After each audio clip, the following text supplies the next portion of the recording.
Hello, theme park fans, and welcome to episode 96 of the E-Ticket Report. My name is Chris Wakefield, and I'm joined by my co-hosts Ryan Barr. Hello. And Tommy Hawkins. Hey, Chris. Is that you? Chris? Yeah. No, this is Alicia Stella. Sorry. Oh. I got mixed up. What a surprise. Nice That's surprise. right, Tommy. Yeah. It's like a Freak You're a Friday type situation going on here. And this is actually not the E-Ticket Report. This week is the Captain Cacao Report. Oh. Hello. Oh, Captain, my Captain. The most important thing to come out of Epic Universe so far, in my opinion. Who knew the surprise hit of Epic Universe would be a Duffy Bear clone who is searching the cosmos for chocolate? Who knew? I mean, Disney literally shoved Duffy on a boat and shipped him off to Japan. And it's just going to be way more successful here. I've got to be honest. And they're going to be so jealous. I've got to be honest. Do you think that Disney caught wind of the Universal Bear and is like, bring Duffy back? We need Duffy now more than ever. They've already didn't they have him for an event at Hollywood Studios or something? For the Jollywood Nights, maybe? I believe so. Yeah, he did show up. He's starting to come back. But I've got to be honest, Alicia, I'm disappointed of all sort of the rumors and stuff like that this wasn't your breaking news story for the past 3 or 4 years. Like how, and also no comment. If we just look at the potted, we'll talk after the show. the potted history of all things Orlando. It was kind of inevitable that they'd have something like this. It's like pretty, as the night follows day, there's going to be some cute merch thing from Universal that everyone is just like falls in love with, like Lil Boo and all that. Well, you notice it's got a star for his eye, around his eye, and like Duffy Bear has Mickey Mouse like icons on his feet. So like the star is celestial for Celestial Park. Because it's Epic Universe, a Universal Park. Isn't he a space bear? Hasn't he got a whole backstory or something? Or did I just make that up? Well, yeah, him and Maya of the Stars fly the moon ship throughout the cosmos looking for the next most delicious confectionaries. Interesting. And isn't Vincent Vision involved in this somehow? Do I have the story right? No, I have a hat from Moonship Chocolates and Celestial Sweets that I purchased. That is a bucket hat that looks like his head, and it is fuzzy. It's insane. Can we just talk about also, and again, some of my misreading that I can't remember what it's actually called. Like, I'm gonna have to look it up because there are lots of, like, in my opinion, subtle. Like meet me at the pride flag in front of Super Nintendo, that kind of vibe. All these sort of like little things that I'm just shipping for like Team LGBT that's going on. Oh yeah, Fruity Moon. I thought it was Fruity Moon. It's actually Frosty Moon, but I misread it as Fruity Moon. So I'm just like, meet me at Fruity Moon, girls. You know.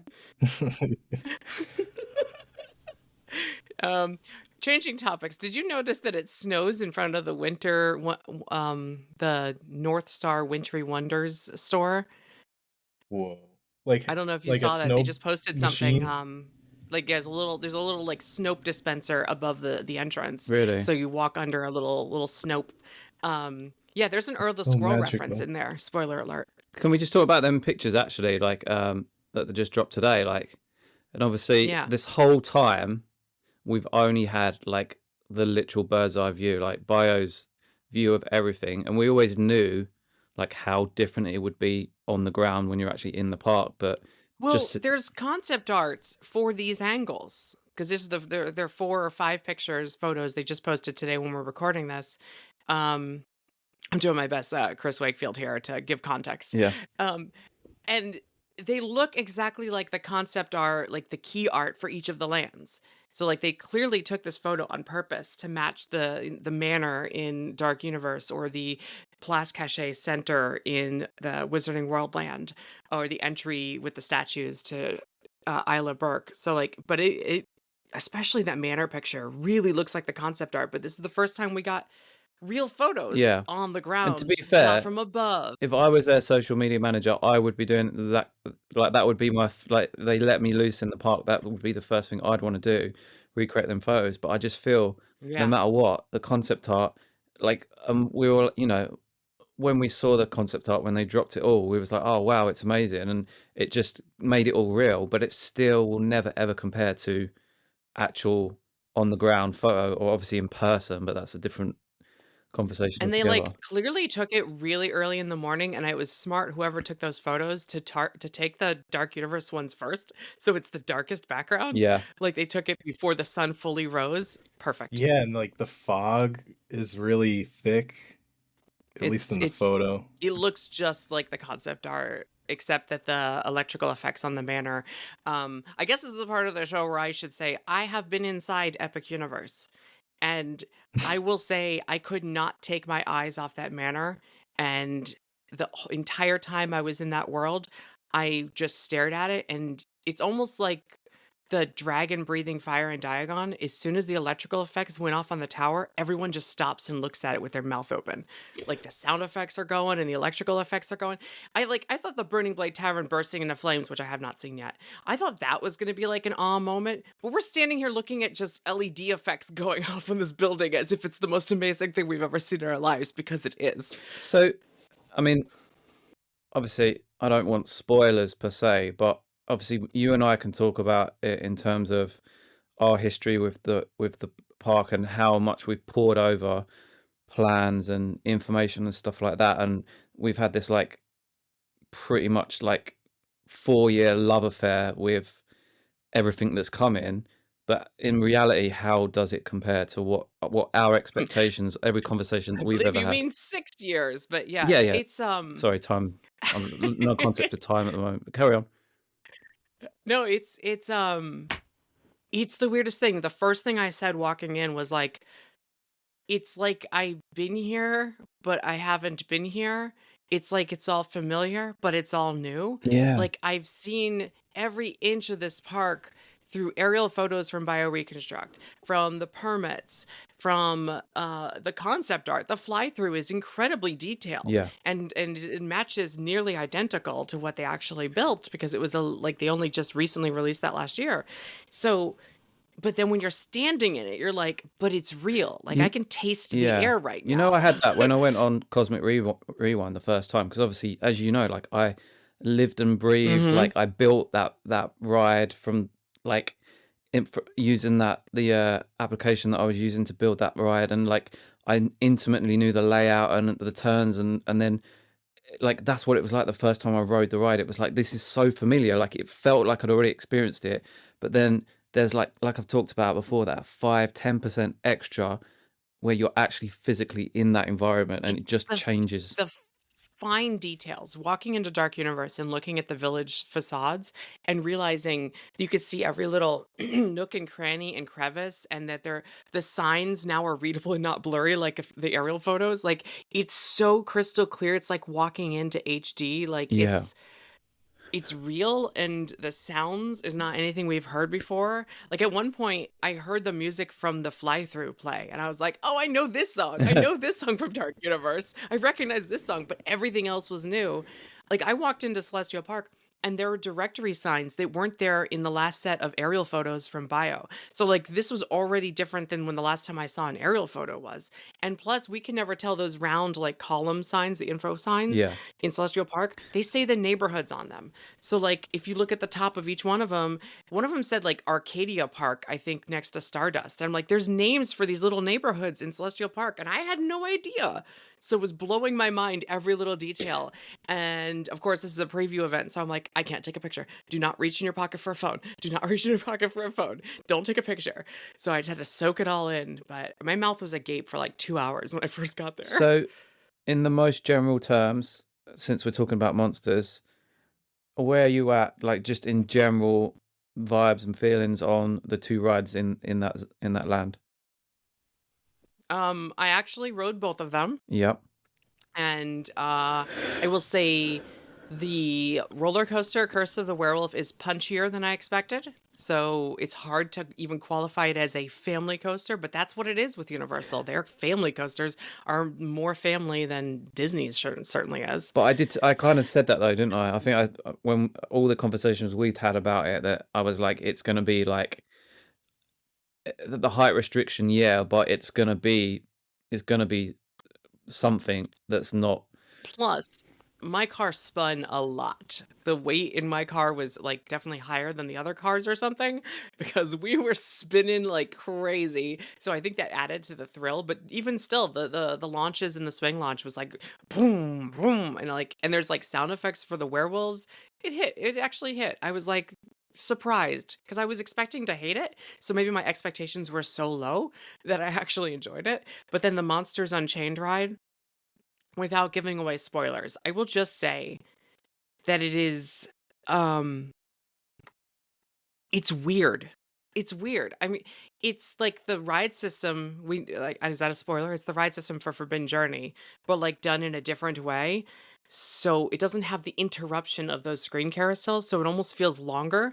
It feels like there's more to it. There is like a lot to it, but it also feels campy and fun and silly, but also scary. So like Universal's trying something here that is so different that I think everyone's going to be talking about it, not because it's innovative in its ride system, but because of the way they're using it and the way they're using their IP Yeah. in such a new way. Like it is weird. Well, It's like a strange dream sequence that you are now a part of. just on the terms of the geekiness of what That's good. me and Alicia are gonna have to geek out for a second there, but like in terms of what I was told, what I was told that the movement of the Kuka arm would be different to Forbidden Journey, and then when I was out in Orlando last time, I was like, okay, right, I just sat there and tried to be like aware of what kind of movements the Forbidden Journey made, and it's almost like think of it like a nodding head up and down. So you're in the Yeah. dog's mouth, and the head's not nodding up and down. Well, So how does it compare to that? Is it swishy? Is it like what? Does it throw you because around or what? yes, it does. In the story for Forbidden Journey, you're on a floating bench and you're not supposed to see the ride arm. Yeah, In the story of this one, you're on a ride arm. You're supposed to know you're on a ride arm. And because of that, and it's attached at the bottom, at the base of this ride vehicle versus Forbidden Journey, which is attached to the back. Because of that, its jerkiness is because you're like purposely being controlled on a robot arm. Like it's intentional. so it's So almost you're like allowed to know you're on an it's arm. like it's like a fourth wall kind of thing. Like you now know Yeah. that, like, yeah, there's no pretense there, right? That's really cool. And No, so even in seeing the other ride vehicles next to you doesn't break the fourth wall either. right, which is why it's okay that there's not the divider walls to block your view. You're allowed to see the other ride vehicles. You're allowed to know you're on a robot arm. You're allowed to know who's controlling your robot arm, and that makes it all the more hilarious why your robot arm is out of control. To be honest, that's the kind of Oh, that sounds like the whole story behind the Stark Tech Industries ride that's coming to don't get me Disney's started about California that, Adventure. please. That whole concept is the But to ride. be fair, that's kind of how I imagined it would like have to be. Like you know me, I'm very story light. Either when I'm on the ride, or you get really excited about story and stuff like that. Where I'm a bit like, oh, like I'm more about the experience. But I kind of in the back of my mind knew that it would have to be that kind of free for all. Like that's the only way they could differentiate from Forbidden Journey. So I'm kind of glad Yeah. that that's where they've gone with that. It's weird. Like some people have said, I don't think it's as motion sickness as Forbidden Journey, and I think the only reason it wouldn't be is because there's there's not the screen simulator moments, and simulator going like where it pretends you're going forward but you're really going sideways can really create a disconnect from your mind and gut. Yeah. So that's like motion sickness. But imagine though the live action parts of Forbidden Journey, but nonstop. The parts where you're swaying around and swinging around and the Dementors are flying in your face, like those elements, but nonstop for 5.5 minutes. It's probably also motion sickness. Like it's gotta be because you're constantly moving. There's no like there's no break to look at a little screen for 30 seconds at a time. You are in it. Oh. And you are being murdered by monsters for 5 minutes straight. Question on the back of while we're still talking about this land and about motion sickness, obviously I never got it when I went on Rewind, but obviously a lot of people, included Oh, Jen, I did. did get it from Rewind. Did you get any of that on the Monsters coaster? And The coaster? yeah, the spinning, the motion sickness. No. No, because it's I think being outside, maybe at nighttime would be different, but outside I could have focal points and see where I'm going, so I was fine. I think Rewind is got that disconnect where I can't tell where I'm going the first time, so I got like anxious. And the motion on Cosmic Rewind is programmed, and it almost goes against the gravity sometimes, so that also creates a disconnect. Whereas this is just like free spinning, so it feels like a natural occurrence. Like we should be spinning right Yeah. now because this is the way we're turning. Like it feels more To be fair, natural. when I went to Europa, I went on Mia, like the basically the same ride model as the Yeah. Monsters one, and it was the worst, like one of the worst experiences of my life in terms of roller coaster. It was horrendous. It was horrible. It was really like actually painful. Gave me a migraine. So as long as it's not Oh, like no. that, like that's fine. Like I feel like it's too short, and also the swing launch gives you a little bit of a pause as it goes yeah. back and forth. So it's never like spinning for too long. So it's kind of rumored that maybe at night time that the netting is projection mapped or something like that. Obviously, you couldn't tell that from when you went, but could you kind of Yeah, see the and it was signs of that? only just getting dark. It was only just getting dark when I left, so I saw the fountains in Celestial Park with the lighting, but did not see that land with the lighting. So I haven't heard anyone talk about that. So I'm curious if they do anything. If they do, I think it's just electricity Yeah. because like they have the lanterns, the light, like the street lights around it, almost look like Jurassic Park like electrical poles. So I think if there's any projections, it's just going to be electricity. Did you go into the windmill? What do you call it? I did not. I'm saving that for when I go with Ian. I Oh, think that'll okay. be fun Yeah. to visit with him. I have been joking that I like midsummer you're gonna have to show up with one of them silver suits that they wear at volcanoes, like because if there's not going to be room inside, so you're gonna have to stand outside, and every 15-20 minutes the flames are gonna go off and burn everyone outside, right? They have a pickup window mobile order for that location too. Really? There's only two in the whole park so far. One is Meteor Astropub and one is the Burning Blade Tavern. They have pickup windows. So if it's too busy because Burning Blade is small inside, you can at least get food to go. Okay. Question for you. I'm gonna keep it quick because it bores me. Super Nintendo, did it live up to your expectations? Yes or no? That's all I really need to know. I only had time to peek in. I really did not have time to do anything, although I did ride Donkey Kong. And like my impression of Donkey Kong, like everyone said from Japan, it's super rough or it's just a kiddie coaster, and I'm like, I don't understand. Which is it? Is it rough or is it a kiddie coaster? I'm not sure what the audience is for this because it is simultaneously the smoothest roller coaster I've ever been on and the roughest roller coaster I've ever been on. It is somehow both, and it interchanges between them every 15 seconds. And because of that, it's kind of glorious in a way. It's like seriously thrilling while also seriously kiddie ride. Like it's To be both. fair, if you get the wrong train on Velocicoaster, that can be like that as well, though, right? If you get But one like of the dodgy ones. Velocicoaster is always going to be Yeah, thrilling. yeah. Sometimes it's more thrilling, but the baseline is still thrilling. Fair, okay. I feel like I'm on a kiddie dark ride. You go over the temple and it makes a sound effect. It goes and then all of a sudden we go down this scary drop and I'm like, whoa, this is more thrilling than I thought. Then you do the jump the track and it shakes you out of the ride vehicle. And I'm like, that was violent. I had to hold on really tight. I was afraid I was going to get a concussion. And then it goes to the smoothest little corner and there's like characters inside. And I'm like, this is a fun little kiddie ride. And then we jump the track to another side and I get another concussion. And I'm like, who's this for? Because it's got a pretty low height requirement for a roller coaster. It could be one of them So- rides where it's probably perfect for that child that's It's for me. It's perfect for no, me. I want to it's go on it. giving you a concussion. I can't wait. But I mean physically. I'm not talking about that. I'm talking about an actual like bodily dimensions where it's perfect for like that 12 to 16-year-old like teenage body where they're not going to feel them rough bits. It's just going to be like the most exhilarating thing ever. Right. It is a good tween coaster for like kids who are just grown up enough to want to start to do that, but just young enough to not go on Stardust. Like it's a good tween. Like I didn't go on Hiccup Swing Gliders, which I think might be my favorite ride once I do. But like this one definitely felt like it's gonna like it's not gonna be everyone's cup of tea, and I think I love it. Did you? I know you I didn't. think I'm gonna rope drop that if I go. It's gonna get long lines, I can tell you that. I know.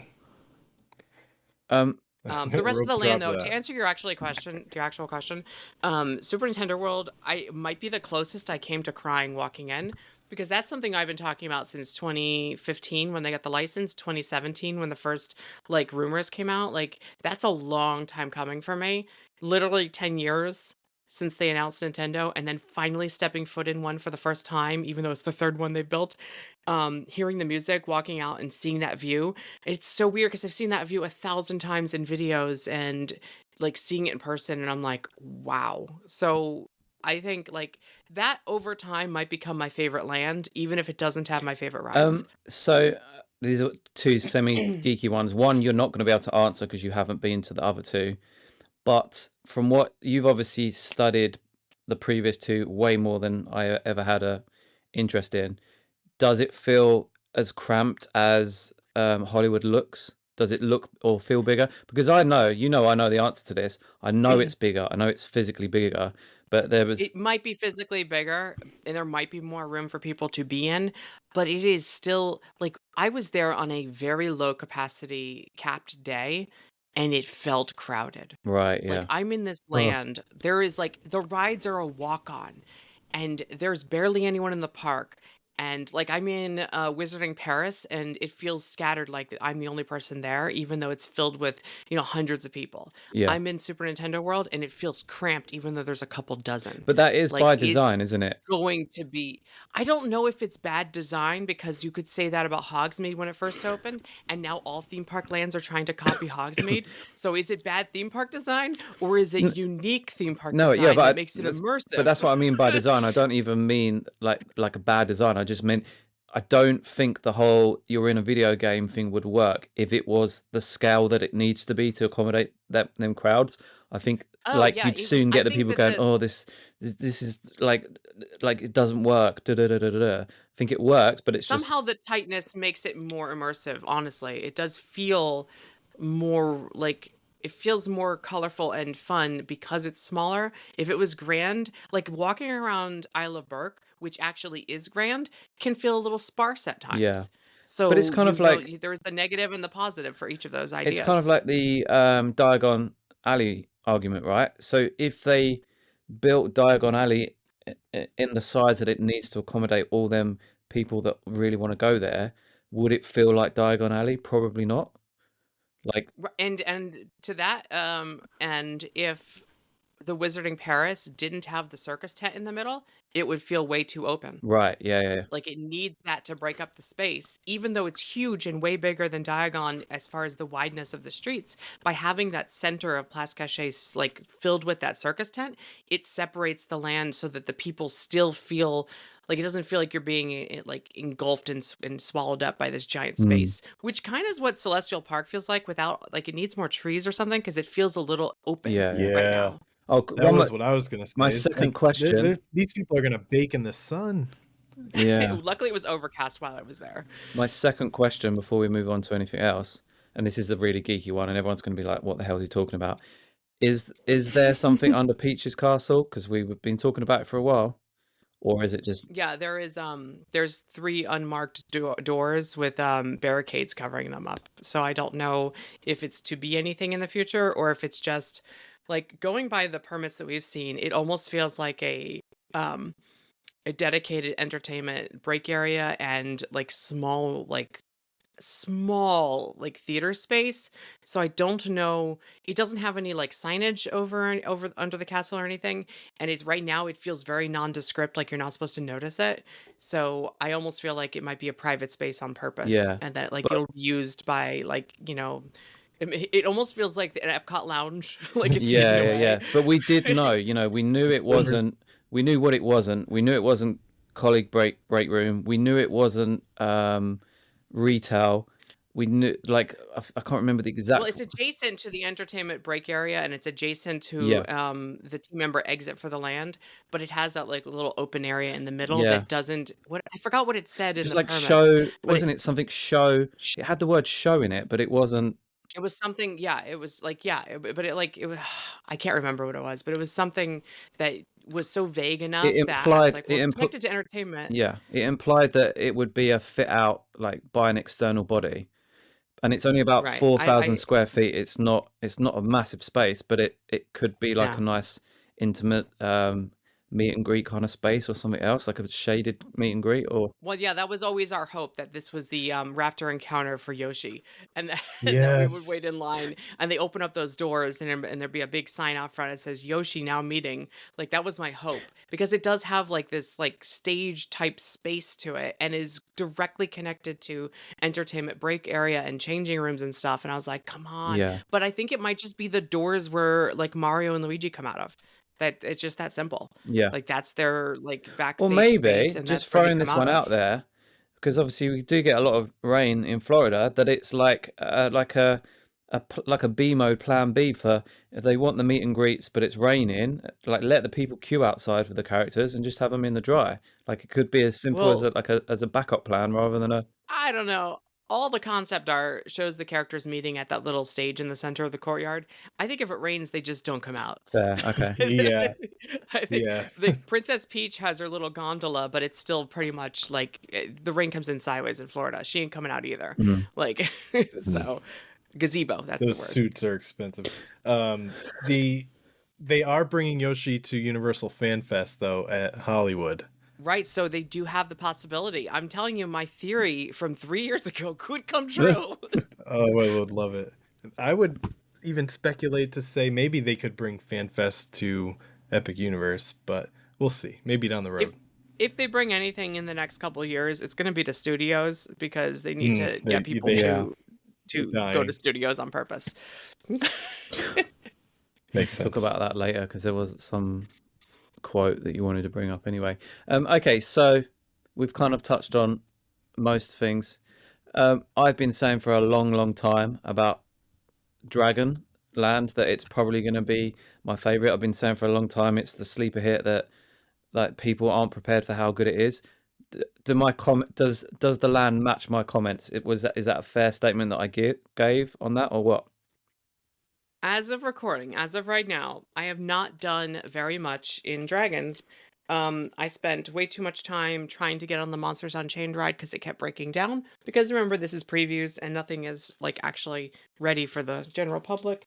I did, however, get a Astrid's shrimp bowl from Spitfire Grill, sit down under the covered area and watch the boats go by on the fire drill boat ride, and I will say the vibes are immaculate. The feeling in that land is like I'm walking by and Astrid's just like randomly talking to us as we walk by, like we're just like Vikings part of the village, and she's just there like, and we're chatting it up, and then we're walking by and there's the meet and greet with Hiccup and the toothless animatronic puppet, and I'm thinking in my mind, I'm like, if I was a child, this would be like a core memory. Like this is Yeah. the most incredible feeling right And now. also Phil. And then you keep going. There's little interactive moments. There's a thing where you crank it and the dragon's wings move. Another thing where you crank it and then a little like robot Viking blows the horn. And it's like everything's interactive. The play area wasn't open, but they have like I think AR viewers or binoculars on all the towers. Like it's a kid's land like dream. Can you see the potential that it's going to get even better as them trees mature, like everything grows in, like Oh yeah, absolutely. like Yeah. because right now it's going to be at its least impressive, isn't it? Really, and if it's already Well, giving you like that vibe, if you're standing anywhere near where the lagoon meets the retail store with the sweet shop, like those dragon houses are like towering above you on one side and the meat hall is towering above you the other. You feel so small up against all that big scenery, but also like there's snoring dragon sounds from the dragons sleeping in their houses and the horns going off from kids spinning the wheel, and like the dragon the coaster like zooms by, and the boat ride has all like the sound effects going from the targets being hit, and you're standing right in this courtyard next to the like fountain, and it's all happening around you. It's very like alive. Now if you walk to the outskirts toward like the theater and stuff, that's where the trees need to grow in a little bit, and then that's where it starts to feel a little more sparse. But also I was hitting it like at the last hour when the park was closing, so it was very dead right there. I think this is one of those things where when the park is bustling, it'll actually feel better in this land, like an actual village. okay, Ryan, I'm going to ask you to channel Chris Wakefield now. because I know he's made these comments about the Dead franchise or whatever, to ask Alicia the question about the whole, oh, it's the Dead franchise. Da, da, da, da, da. Go ahead, give us your best Chris impression. Are you talking about How to Train Your Dragons? Yeah, but you know, for a while he's been saying, a lot of like the naysayers have been saying about, oh, the franchise is dead. Da, da, da, da, da, da. Yeah. Why would you pick this IP? Yeah. Listen, I can't You get on can't? board with that. Okay, so we just got to imagine that Chris no. has just made some statement. 2 years ago, he actually did say these things. But could you speak to the accusation that was floated or put against the land, the existence of the land even being there in the first place, about the? So Go ahead. I was there on one of the first days that children were allowed to visit during previews. Because up to this point, it had just been team members, and now it is team members and their families, and there were families. And seeing kids running from thing to thing and playing with the interactive stuff and then screaming, look, there's another dragon. Look, there's another dragon. And look at this over there. And then going into the gift shop and seeing the line so long and the kids picking up the shields and the swords and the stuff and being like, can I get this helmet? Can I get this helmet? It's like, I don't even know if they've ever seen the movie. I don't think it matters. I think it's what I call the Hogsmeade effect, right? And this is what I experienced when I nonchalantly walked into Hogsmeade back in 2013 for the first time. Was very indifferent to Potter. I think I'd seen one movie one time and was a bit like, Right. take it or leave it. That going into that land and experiencing that Forbidden Journey ride made me want to go and seek out their movies and see them. Would you say it's got that Hogsmeade effect? Yeah, because when these kids get a little bit older, they're gonna recognize, like, I mean, especially with the live action going on now, like was they're gonna gonna see the mention commercial that. and be like, "That's what we saw at that theme park." Like, it's going to happen that definitely people who aren't initiated on this property are going to pick it up. I, who have seen the movies years ago, I'm gonna rewatch them now before I go to the park next time, so I recognize the music more clearly. Like, I've only seen them once, and that's what happened with Hogsmeade, and then when Diagon Alley opened again too, I had seen all the Harry Potter movies once. And then when the land opened, I went and rewatched them all because I was so excited to get more of the details, understand the Yeah. nuances of the theme park. And then this is I'm telling you though, even if kids never know what this is based on, they're loving this land because it's so like it's an adventure like theme park land Yeah, it's for like what kids it's actually want. elemental theme park like food, so to speak. You know, dragons, adventure. Like even in the Right. most broadest terms, I've been saying for a Right. while, it's going to tick them boxes for a lot of kids, and they don't need I to. mean, they get to pet a moving like dragon and it looks real. And they get to go run and play on the best play area in the park. And this music is thumping and it's adventurous.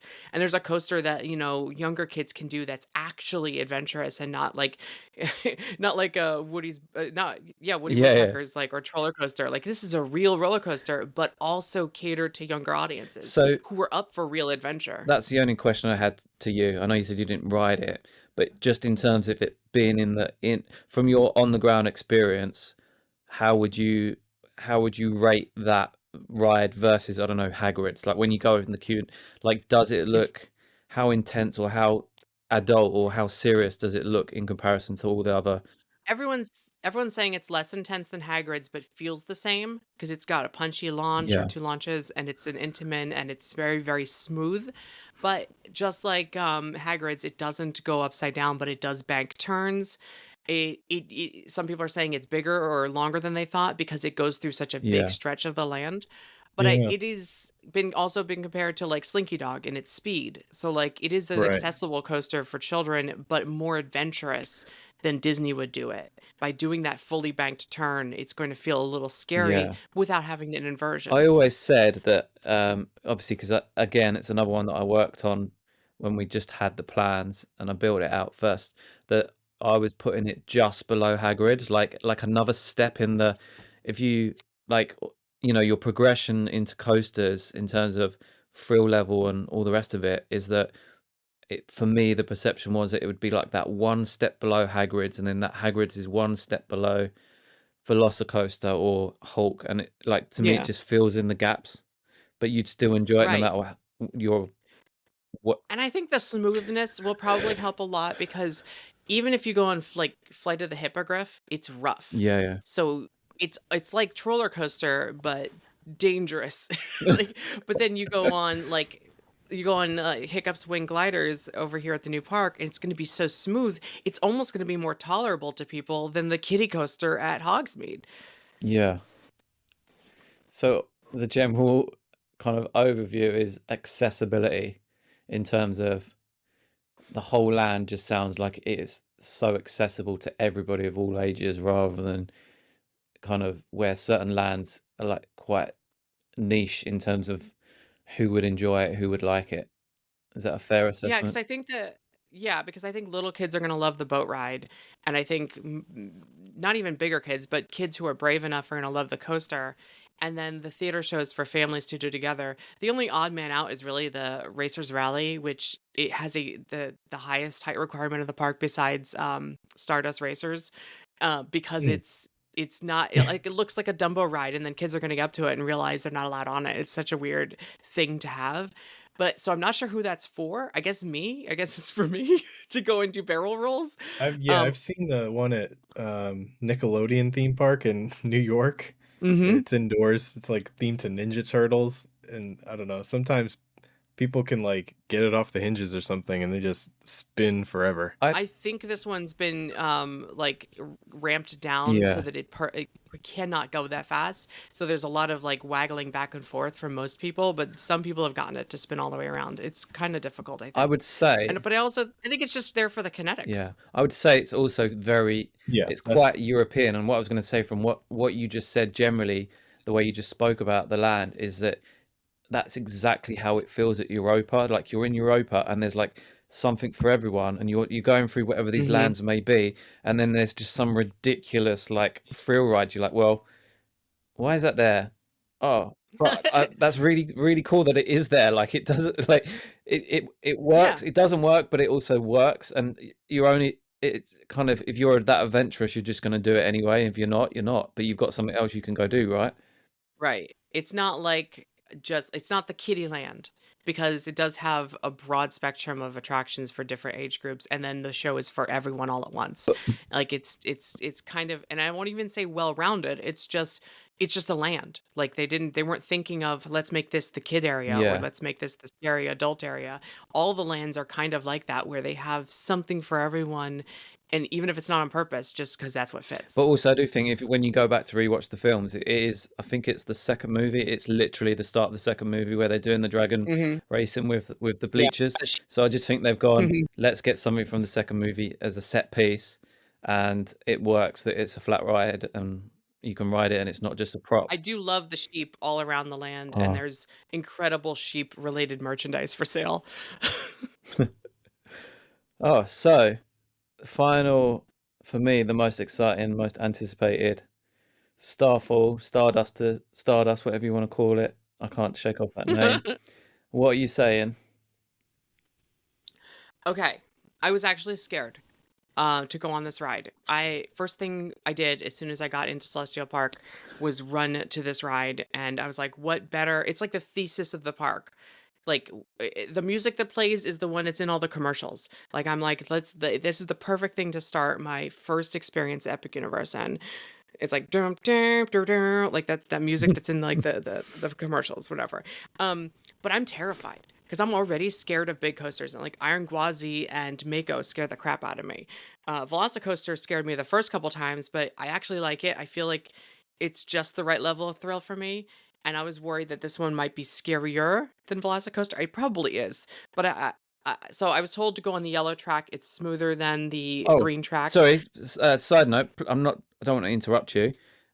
Confirm the colours of the track, because me, you, and Scott have had massive conversations. Please confirm them. It's too late. We've all the society has decided it's yellow and green, and that's just what I'm going with. They you know what it looks like? It looks like an orangey yellow and a greenish yellow. That's what it looks like in purple. It wasn't a golden yellow in my mind, because I was saying it's taxi cab yellow and golden yellow was what I was always. Yeah, no, it's green yellow. Let's be Oh, real. okay, all right. The luster has overtaken what in our minds what the color is, and now we all call it green, and that's where we're just going with Okay, that. well, we probably don't need to talk about the ride now, because I'm done. Carry on.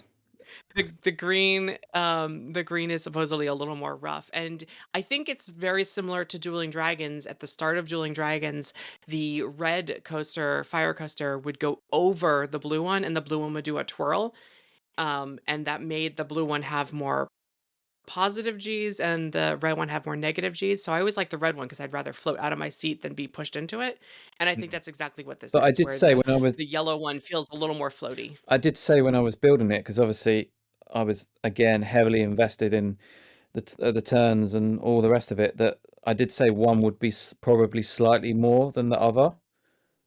Yeah, one bangs you around and goes up and like positive to negative G's a little bit more Yeah, faster. I The think green one, the yellow one has the little bunny hills, and I liked it. is the right the yellow one, the taxi cab yellow one is the one that goes over the top of the station, right? Yeah, and I had I don't know, wherever the bunny hills are. I had the one with the bunny hills. All I Yeah. know I think is that that was I the one that couldn't was always do going to be it. the tamer one, if I remember rightly. Because back in the Yeah. day, we like jokingly made them the same colors as dragons, didn't we? So they were like Yeah, orange and blue. So yeah. right. It's it I couldn't hear the music very well, and I don't know if that's because I was screaming. Because What? I see like You wasn't that screaming in first your launch. heart. You were screaming out loud and not in I your was heart. I was screaming. I lost my voice. It's finally coming back right now, but I was screaming and I'm just like, wait, I need to hear the music. But the wind was coming and the trains are rattling a little bit, but like I thought when people are saying it's like rattly or whatever or shaky or rough, like it was gonna be crazy rough. But no, it's like a teeny like a teeny little rattle, but it's constant. But saying that, I So had a conversation unfortunately, about this yesterday because I went to Fort Park, which is got quite a few aged roller coasters, and actually we were we had this conversation because Colossus is like an old Intamin that's got like the 7 loops in a row, right? It sounds mhm. really rickety and like literally like it sounds really rough, but actually on the ride it was super smooth. Whereas Right, I think that's what it is. It's accentuating the yeah, sound of the rattle. Like I hear it more than I feel yeah, it. It was actually quite smooth from what I was expecting. I was expecting it to be way worse. Although if I sit in the back row, apparently that's bad. So, but like that first launch, which is a really long launch, I think mock rides do that maybe. There's a really yeah. long launch. Halfway through the launch gets double speed faster. Yeah. Like so I'm already scared and then the launch gets faster and I'm getting closer to the top at twice the speed, so I'm screaming my head off. And then we go down on the other side of the thing and I'm like, oh no, this is fun, and I enjoyed it, and I wish I could hear the music better. But I think also partly because I just got to the park, I was taking in all the sights and I'm looking around and I'm seeing clear across Celestial Park and I'm seeing all the different worlds, and like I didn't cry on this visit, but I tell you what, my mouth was open seriously like this entire time, and I had like, but I had chills the entire ride on Stardust because I was like, it was real. This place is real. This is a real. I can go on the rides now. This is a real theme park. It will exist forever now. It's not like a Concept, is it? hypothetical concept, right? It's no longer Yeah. just like I keep saying. I'm so used to saying like when the park opens or when the park is built or like a new park under construction a couple miles south of the existing resort. Yeah. No, it exists. It's real. I'm on a ride and I'm like, and then I'm like, oh no, wait, I gotta hear the music, and then it ended. Yeah, I got a taste of that back in when I went last May. I don't even know if I mentioned it on the show. I'm pretty sure I can talk about it now for other reasons, but I was able to get very, very close to the coaster, to the Stardust, and then as we turned into the parking lot, I saw that they were dueling, and it was just like it gave me like goosebumps, and my jaw was on the floor. I was like, it felt real, and to have that moment of it going from, like you said, a concept to reality, and I can't even imagine how you felt actually being physically on the ride, but just And it's seeing weird it. because I live here and I've been talking about it for 6 years, but I've never actually driven by it except when I go to the convention center for IAPA. It's like the only time I ever go near that area, and I'm still like pretty far away from the site. And then I found myself driving past Stella Nova and Terra Luna last year when they were like finishing up the tiles. And I drove right in front of it on Universal Boulevard for the first time in all these years.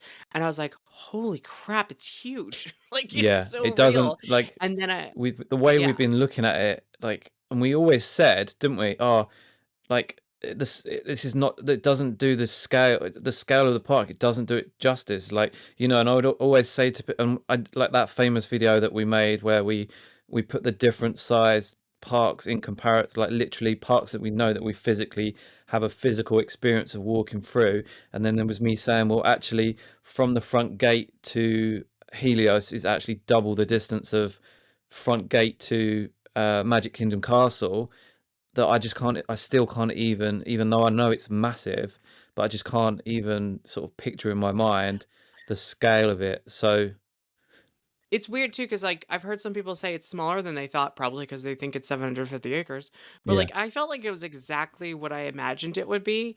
It just doesn't feel like you think it's gonna feel. Like I zip like crisscrossing across the different worlds because like Monsters Unchained went down and they're like we have to come back. So like I thought for like it was gonna take a lot out of me to have to keep going back and forth between the worlds, but it's not bad. I think it's easier to navigate than Universal Studios Florida because you don't have to worry about the yeah. water. So you've got didn't we call it the snowman at one point? The snowman. Yeah, the 3 rings, Yeah. yeah, the snowman. So that's what I was So, going like, to ask going you how. around Constellation Carousel, I passed by Constellation Carousel, like, 4 times throughout the day, and it's a pretty good shortcut to get to any of the 4 worlds from wherever you are, so it's not bad at all. It's interesting. Any questions, Rye? No. I I have been talking to a lot of other team members that have been there too, so I just can't wait. I don't want anything else spoiled for me is Yeah, the and only thing. and this is why me asking all these geeky questions is my way of coping with the fact that, like I said, we've poured over this park for so many years. So the geeky questions I'm asking is because I just want to hold that last 10% of the park back just until I'm there, and I just Well, they posted those, photos from the ground of what Yeah. what the different worlds look like, and I'll be honest, I'm kinda glad I got to see it in person before they posted those pictures, That's what I right. was because just gonna I say. I almost feel like that's a spoiler, even though it looks exactly like the concept art, because seeing it in person is so much different than seeing a photo or a concept But it's art. always this It is. like the whole discourse about the dragon. Is the dragon the blue dragon? Is it coming? Is it not coming? Like I think also like we're so pre-programmed in terms of Disney that Disney dropped this concept art, and then you look at the concept art and you go, it will never be like that. And then Universal have dropped this concept. I can't talk.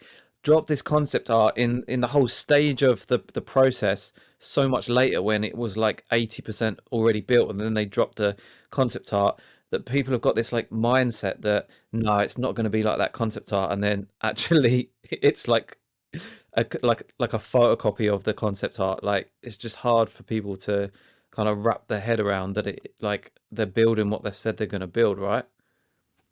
I Right. will I will leave you with this if you wanna wrap up our epic discussion. I've been in many of the bathrooms, and they are all incredible. They are the best bathrooms in any theme park Oh. ever. They are the ones in these are spoilers, I apologize, minor spoilers Toilet for the spoilers. bathrooms, but the bathrooms in Dark Universe have black toilets.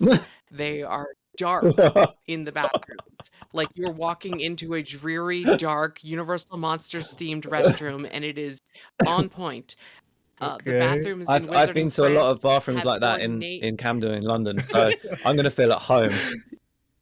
the bathrooms in Wizarding Paris they had ornate huge sinks. And I know like if you go to refurbish like your own like remodel your own bathroom, a really fancy sink can set you back hundreds or not thousands of dollars. And that's what these look like. There's just a row of like 10 extremely expensive $1,000 sinks. And all I can think is they spared no expense for no reason. Like this is a bathroom I and somehow they've spared no I've got a expense. bathroom related question on the back of that. Are the breakaway bathrooms that like are basically sitting on their own, where what used to be where Meteor would be attached to that kind of area, the ones that are just like standalone bathrooms. Did you go in them ones? The little white cube, yeah. Yeah, what are they like? Didn't even notice it.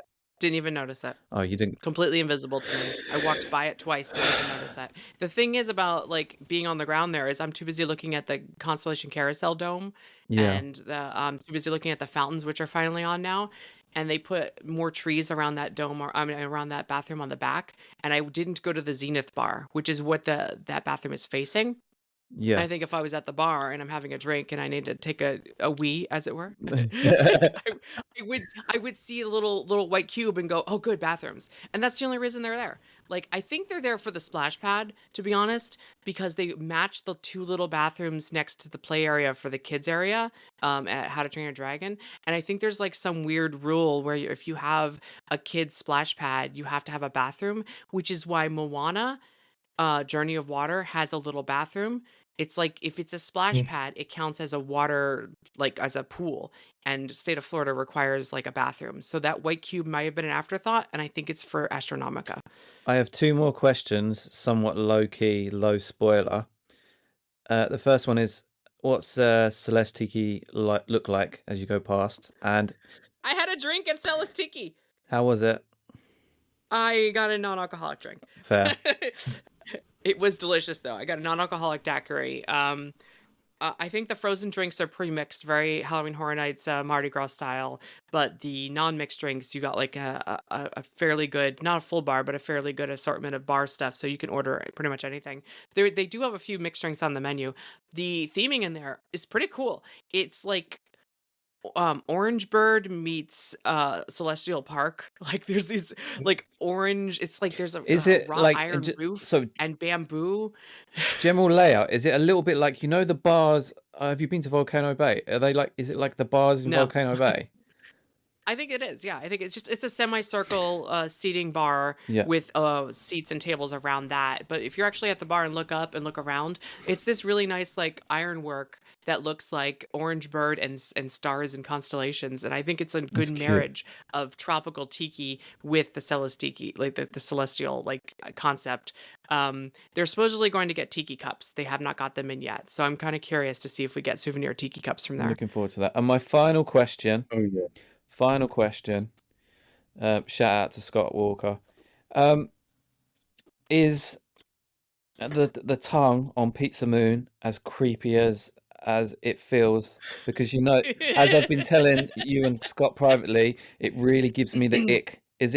Is it icky in I person? didn't eat there, but I wanted to peek in. So Yeah, I'm but the walking tongue, in. the As I'm moving walking, tongue, was the tongue I creepy? know. Hold on. As I'm walking in, I remember, hold on, I have to see the tongue. So I look up, but I'm already under the sign by the time I wanted to look Oh at it. no. And I noticed that the tongue is from the bottom up, like it's sticking out of the bottom lip and moving left to right. Pretty fast, by the way, which is a little creepy. Pretty fast. And then I realized he has like this severe overbite to have his tongue stick out. Oh So no. his jaw's jutting out of his head because I'm directly under it. And I'm seeing this tongue go, whoop, whoop, whoop, whoop. And I'm like, I, it's not that creepy from the front, but it is really creepy from underneath. Oh my god. The interior of that restaurant, though, is, you remember the old like artist portfolio concept art? 100% matches that art. Like, Yeah, I yeah. can't believe this wasn't budget cut. It is so beautiful Yeah, inside. I think I saw And something there's like like that. there's like on, you know, like in Toadstool Cafe, there's the like screen windows where you can see the toads running around or the toads in the kitchen. Right. There's windows like that in Pizza Moon with craters and stuff comes out of the moon craters. So are you going to Ooh. basically reunite your Pizza Rizzo crew and get them to reassemble at Pizza Moon? Is Pizza Moon the new Pizza Rizzo? Because I've Well, made I comments hope about the so. quality of the pizza, so I'm just wondering if it's the same. I hope so. I'm going to try it next time I visit. I did not have a chance this time. We're just mostly trying to get on Monsters the whole time. So I will get back to you. I feel like Pizza Moon, I worry Pizza Moon may be too good. I've heard some really positive things. They have no frozen ingredients. It's all fresh food. Everything's made in-house. And I worry that that's going to be the That's antithesis unacceptable. to my See, frozen Pizza yeah, Rizzo. this is my thing, right? Because as we know, we've had various pizza experiences. Like the Yes. worst being, is it Pocahontas? Pinocchio. Pinocchio's. Pinocchio. The Oh. Village unfinishable. House is The inedible. You unfinishable. can't even mention. But we also we're partial to the one in studios. What's the one in studios? I like Louis. Louis. I like Louis a lot. Like, I fear that it's somewhere between the two. That it's like just mediocre. That it's not. No, I think this is more like Blaze Pizza, where it's Ooh. the the type of dough that you cook on a stone and you have to flatten out, and it doesn't have the airiness to it. Like it has the air bubbles and it's crispy. I could be wrong, but going by the photos, I'd go more like Blaze Pizza But I just, and not like New York style yeah, Louis. but I don't want it to be like Yeah. 60% crust or whatever Scott calculated. Guys, Scott, All I'm hearing is What that do you it's better than have the you photos. seen the That's pizza what I'm Rizzo hearing. pizza? yeah, and that's why It's that's like a that's what I've got bread bowl. against it. That's But my Scott's jam. calculated. I think it's something like 40 or 50% crust or something. He's worked it out. He's like done the math on it, on everything. Yeah, I think it's because it's very handmade and they're just getting used to it. I think it's going to Okay. change as time goes on. Like they've already changed Connections Pizza twice. Like I think Yeah. that's what we're going to have. Is that like it's going to tweak as it goes, and I already think it's different Okay, than it was that's when they took the reassuring photos. because that was going to be like my go-to, and hopefully by the time I finally ever get to go, it will have gone through I like was gonna 4 s- pizza evolutions. So I was gonna say I'll let you know if after I try it, but I might get the fettuccine. Everyone says the fettuccine is amazing, and I feel like I have to try it, and that might be my jam, even though it's Pizza Moon. I may get 2 meals. I may just eat 2 dinners. No big deal. Well, a lot of people swear about the meatball sub at Pizza Rizzo, or is Yeah, it and that chicken is good. parm I sub? have gotten it. I have gotten the meatball, and it is like everything's good at Pizza Rizzo, but like also it's terrible. Like you have to really want it. Yeah, The sometimes you need something heavy. but I feel like yeah, so the Louis pizza is pretty good for theme park pizza, but I wouldn't eat it is. It anything is pretty else. I good. wouldn't eat their other stuff that's in there, like the rolls, the garlic bread or whatever. It's just I No, wouldn't touch them. But the pizza's fresh no. and good. So like I'm What's happy with funny it. though is that they have the exact same pizza at other locations, including like Fantastic Four Cafe, and it's Yeah, terrible. Yeah, So yeah, it yeah. really yeah, comes down to, and I think the difference too is that Louise actually mixes ingredients into the sauce base, and Fantastic Four doesn't. And Yeah. it's just that little bit, that extra oregano they add in Louise, so the whole place smells good. It makes it makes all edible. the difference. Yeah. Fair. And then on that point, I think we've finished on a high with the Epic Universe chat. There's nothing more that can be said now. We've talked the main point, the last Well, point was the most I, important one. So go on, Ryan. well, I just wanted to mention that they have a drone, well, a dragon, an actual flying dragon, and it looks. I don't know if it's just going to be for Media Day or what, but No, it it's should Nah. be most of the time. It just wasn't when I was there because it's very windy and we're still in previews. But I think it's going to happen 9 out of 10 times as long as the weather is good. We Like can I talk think it's about the going fact to that pretty happen. much all the dragons came to roost, so to speak, at once. We had the blue dragon, we had the drone dragon, we had like two The yeah, pilots robot and a walk hiccup. around dragons is completely surprised. We didn't know that was going to happen. The right. little And then the Toothless's babies. That's been happening during previews now too. I didn't see it, but I was barely in the land. So, but that's a I'm just gonna surprise. say, like, the toothless dragon looks amazing, whereas the hiccup like wins the prize for probably the worst. Like, I'm already like at the moment the Star-Lord one in Epcot was winning the prize for the worst character. No, Now the hiccup, I'm there's just like no a talking. hard no on the hiccup, but just Well, give me you also toothless. have to remember when this takes place. This is supposed to be after 2, before 3. So it is the older Hiccup and not the first movie Hiccup. He is supposed to be a little grizzly. He's supposed to have a little, like, he's full bearded in the 3rd movie. He's Yeah, supposed to be a little, like, Yeah, stubbly by the end of the 2nd. at That's where least he we are. has the but he outfit kind of on. looks like You can retirement recognize him hiccup. by the outfit. He looks like How to What's Train a Dragon 7 is what the vibe I'm getting. Like, he's just shaved, but he's basically. You can't hire real kids. yeah, Are you that's true. telling me like But I still think Star-Lord is way more unrecognizable. Yeah, Star-Lord should walk around with the mask, to be honest, and carry around his gun. Like that's the only things Yeah, recognizable from Star-Lord if you're not and Chris Pratt. also the girl looks like right. she should appear on How to Train Your Dragon Babe Station edition, not. Yeah, there's a lot. What's wrong with you? There's a lot going on with that. Astrid looked perfect. I love her boots, her shoes, like they match. She's like walked right out Why are of a they so cartoon. big? Why are the boots so big? Yeah. Because they're big in the Because it's movie. an Well, that's animated movie. I'm sure they're not like pipe cleaner legs and giant feet. I'm gonna have to rewatch the movie. I can't imagine they're that big. Surely. If God help you if Disney starts deciding to make like face character out of Pixar. You know what? Do you remember a characters. few years ago where them red boots that kind of almost look like they'd be like Nintendo, like them red boots that like suddenly came out of nowhere and everyone kept wearing them and buying them and they were just ridiculous. Yeah. They kind of look like them oversized boots that don't match the legs. Anyway, It's cool though. They it look wouldn't- like your wore them. 80s leg warmers. She looks like she's going to go do an exercise video with Jane Fonda. I get it. There's like a ton of jokes we can do. like it wouldn't be an e-ticket report episode if we didn't throw some shade at something epic. So I thought she was the good looking character, like the most realistic one. Like she walked right out of the movie. photo I'm looking at right So- now, she's like gonna give a card with her OnlyFans link like on the card while she does the meet and greet with the kids, and then just gives the card to the dad. Like, yeah, I'm not feeling it, but okay. Anyway, There's a lot of flack. Universal catches a lot of flack over their face characters. Okay, they try. Like, they're not as bad as the Marvel Superhero Island superheroes. Like, No, I thought all the meet and More greets that effort. I saw in all the lands were amazing. And the street entertainment and the musicians and stuff and everything. It's like it feels like when Islands of Adventure first opened and we had like John Hammond and Ian Malcolm walking Yeah. around.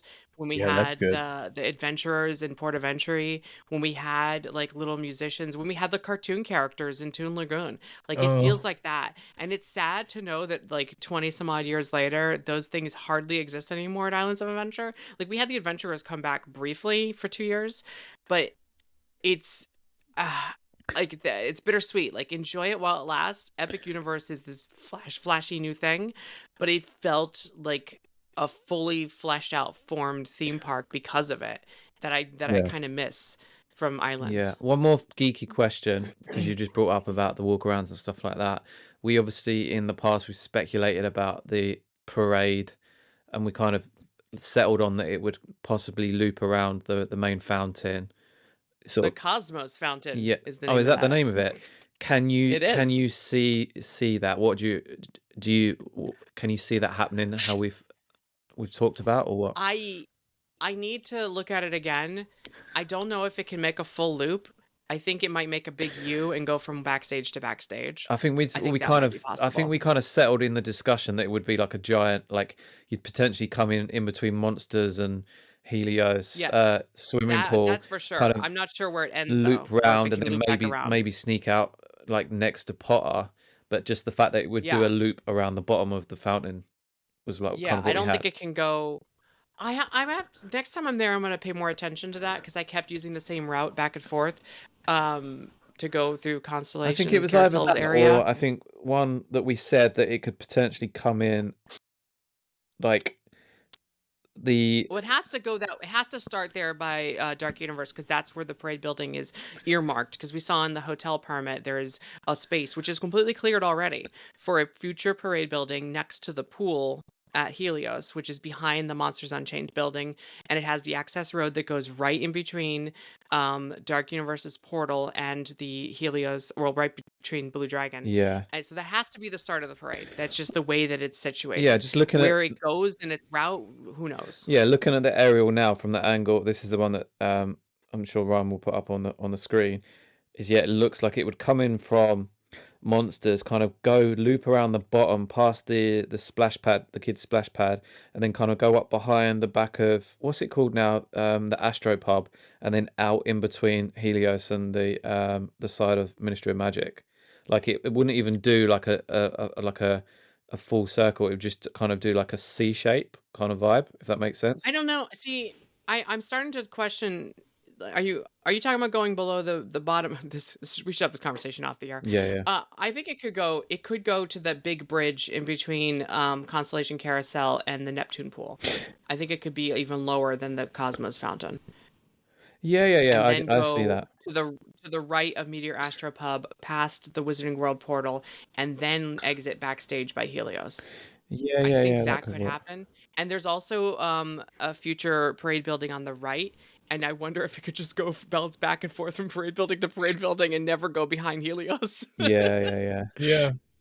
Because there is two Possible. parade buildings, and I was thinking one's for holidays and one's for normal. Maybe it's just so that they can bounce back and forth and end the parade in a different spot. Yeah. So, Yeah. I don't know. I feel like that's something to be done that they haven't fully decided yet. And like it could end up being like Epcot where they do the first parade, or Animal Kingdom where they do a parade for the first year and then they realize this sucks and they hate it and they never do it again. Yeah. Because it's just too hard to fill those tight pathways with a parade Right. and still have But operations, either way, you there's know? still Like, so Space much to- more yeah. scope for more, like scope for a parade. Obviously, you didn't see a fountain and pyro show, but there's lots and lots of stuff that's still unseen and unknown right at this point because of the previews. yeah, we don't have a show announced as of recording this, and like I'm wondering if the test that we saw for fireworks was just for like a grand opening thing, and that we're still going to be, because that'd be a great way to bring people in next year, is Yeah. to like debut a show and say like part of an all new celestial celebration going on now at Universal Epic Universe. Annual pass upgrades now available. Like Yeah. I could see that getting the locals to come and saving it because they're too busy working out the details for the rides. Yeah, you and know? that kind of brings us on to the point I was going to bring up, talking about Helios and talking about bioreconstruct and stuff like that, is that pretty much he's kind of said he's done, and we thought he was done, and then what did he go and do? Did 3 days in a row, 3 flights in a row. He wanted to get those fountains running and he finally got it. And I feel like that and the dragon is probably means he's actually done until opening day. Yeah. I bet you anything, if not opening day, opening week, I could see that being like one last hurrah, Yeah. and then not again until And something I do major feel happens. like I've sort of floated the idea that he might want to get photos of like the bigger crowds in the park, like the opening day kind of crowds and stuff like that. But one thing I was super happy that he did manage to catch was the lighting testing on Helios, because like I've obviously mentioned it before that there's additional lights, not the architectural light, like the up lighting. There's additional lights built in that are meant to Mhm. interact with the show and stuff like that. So that was pretty cool to see like how they sit on the hotel, and just kind of gives you something like to think about in the future, like the more exciting stuff that they've still got to figure out. So that's cool. I mean, even without a show, all the fountains running in Celestial Park and kind of like dancing and moving in unison with each other is still really cool just to walk by. So like already we got the atmosphere, and like not like the barges for Harmonious when they had the fountains on. Although I will say, walking from like we came out of the Wizarding World heading toward Dark Universe, and I'm like, is it raining? I know it said there was a chance of rain, and then we look and we're like, oh, the cosmos is spraying us. Like, but it was such a fine mist that it was no different than like the Fountain of Nations in Epcot. You know, it's not too bad. Oh, But that I can solves imagine when the show is going and there are 130-foot sprays on that there, it's solves going to get Ryan's wet. concern about the lack of shade. So maybe it won't be as hot as Yeah. Toy Story Land. Yeah, just stand downwind around the Cosmos Fountain and you'll be refreshed. Fair enough. Yeah. Which, by the way, in person is massive. I've been saying for so long that absolutely it's massive. massive, but you can never like, because it's something like it's about 50 meters across, or like 150, 160 foot Even across. if you're standing by the carousel, it doesn't look that big. But when you walk right up to it, Yeah. it's gigantic. It's like a meteorite struck down into the earth. You've never seen a But crater that's the thing. that big. That's in the your thing life. with scale, right? Like how, like you said, it seems exactly right. But like the scale, like everything probably from like when you walk in, everything looks exactly right, and then when you like walk up to stuff, like you said, like actually no, this is massive. Like something that could seem like relatively Yeah, small. well, like the distance walking felt like I was expecting, but looking at things like Constellation Carousel, I'm like, oh, that looks a little smaller than I was expecting. Walking by the fountain, oh, that looks huge. Yeah. So like everything's relative. And it's like me saying about like Mead Hall, like oh, I think when I did the calculation, it was like 100-foot tall or something like that. And in Bio's pictures, it don't look that big, but I imagine it's like massive in person, right? Well, because it tapers, it doesn't look that big in person. I was looking Oh. straight up at it, and it's interesting.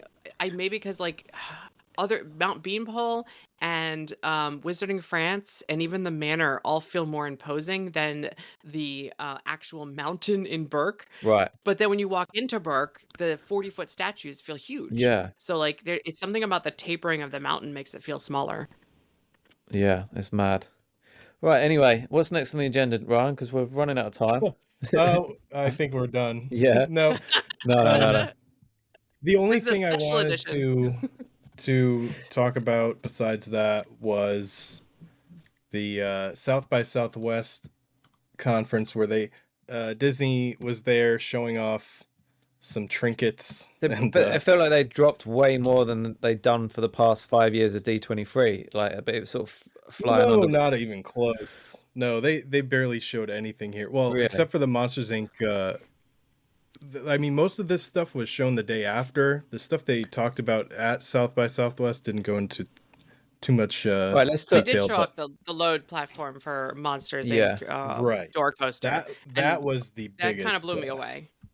That's pretty cool. We kind of fit Excellent.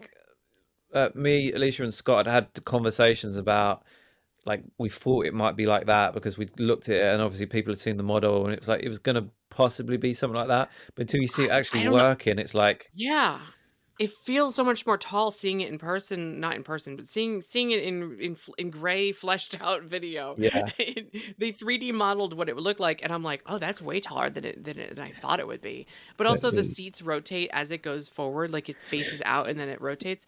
It just gets me excited for Yeah. this ride. Like to me, I like like the idea of it um, lifting you all the way up. like I don't want to sound like a broken record, but in Europa, like I've been in the Arthur section, and with that ride, the like the what's it called? That type of where it's like The Mac powered yeah, the Mac coaster? powered, like it is giving me vibes like that when you walk into the Arthur land and you've got like the Mac powered up quite high It's so and it's tall. looping round Yeah. and down into the like this enclosed. It does kind of remind me of that. And if it's anything like that, it's going to be super fun. Like if it's anything like that at all, it'll be Yeah, really good. it looks like it's going to be a really like if it wasn't taking over Muppets, I think we'd all be really excited right now. Speaking of, did you see what Len Testa just said? No? Len Testa just said that Animation Courtyard has a replacement, and he feels like they're going to announce it the week of Epic Universe's opening, May 22nd, to Whoa. try to take away some of the fire from Epic Universe, That would be so that we will find out, and it's going to be big enough to actually take away some of the fire. that's their level of pettiness. Like I can believe that they would be that petty, honestly. But hey, if it works, if it gets people to shut up about Rivers of America, Yeah, for just God's talking about sake. that. Right? Obviously, I've been saying for a while, and I feel it's like the compromise what they've done. But I've been saying for a while, like when we thought like maybe these trucks would be trackless, that's a really bad idea. And then I was saying, why don't they just make it a coaster? Like it'll be more reliable. It's not going to go down, like the wear and tear. And then they've kind of sort of gone in between. Like it's not Yeah, trackless, but it's not a it is coaster. tracked. Yeah, it's gonna be heavy duty enough to handle the terrain. So it's not gonna be like a coaster, because a coaster that would be on terrain would still feel like it's gliding, which I think Yeah. Indiana Jones Adventure and Dinosaur still does. Like I still don't feel like I'm actually going over bumps, no matter how many times you clack Yeah. the ride base with a motorized thing. So Well, this feels but like I- it's actually going to go over Yeah, bumps. but the other like day Test I Track goes posted over that- the bumps. test track. Do you yeah. remember, Alicia, like the original what either it was proposed specifically for Mario Kart, or that was one Yeah, possibility. the The it was Dynamic Attractions, powered inverted yeah, so that coaster, had a and it track, but hides it underneath the ground. also Do you realize how big that thing is and how much room it takes up? yeah. That would be like all of Villain's Land. That thing is huge. It's like 10 feet tall, and you have to hide under the ground. Absolutely massive, and the track is like 5 feet wide. Yeah, but for me, like something like that, not that actual, but that concept where it could be on a track, so you get the reliability, but it's got the up and down of a dark Yeah, ride. I think what we're getting is a cross between, well, it's a new version of Test Track, where instead of built for speed, it's built for the bumps that used to be on Test Track 1.0. But I think that's but what we're don't they getting. go through so many tires? Like surely they're just going to go through so many axles and Well, shock as absorbers. you can see from the black and white cardboard cutout that they've created, it will have adventure tires. It will have large, big, inflated boom tires. Yeah, no, they'll probably go through tires. That's the thing about Disney, is that they don't care. They have an Yeah, idea, parts and they will are backwards expendable. engineer it until it's expensive and done. Yeah. Yeah. And then when it doesn't Parts work are out, they're parts. just like sort of, well, we're committed now. That's it. We're just going to go with whatever Yeah, we've got. we'll just have to They- change the tires every night. That's just what we have to do. They probably have worse rides that are like held up with glue and duct tape that they're barely keeping together as You it know, in the is. olden days, when you would take a photo and the light bulb would explode? So Yeah. every time you take a photo, the flash bulb would be a one-time use entire Can you light imagine- bulb. So what you're suggesting is Yeah, it does part of the one lap. ride, there's like It does one lap does of a rivers pit of stop. rivers of. We have a pit crew set up at this Cars attraction, Yeah. and they're changing tires every lap. Sorry guys, ride's down. Exactly. We're out of tires. We've got to head up. We need another shipment. We're just popping down to Michelin Orlando, downtown Michelin Orlando. We just got to get some new tires, and then we'll get the ride back up and running. Be with you as soon as. Meanwhile, Skull Island Reign of Kong just resurfaced the entire outside scene because it was going through too many tires. Wasn't that Yeah. that chassis is designed to be on flat surface, right? So that's why it was. Yeah, it's removing. I mean- Giant pallets. What do you call them? The shipping containers. So it's supposed to be so very much flat. weight. It's so much weight, and the vehicle was doing so much turning, and It was I the mean, angle. it was the angle. Because it's crab steering.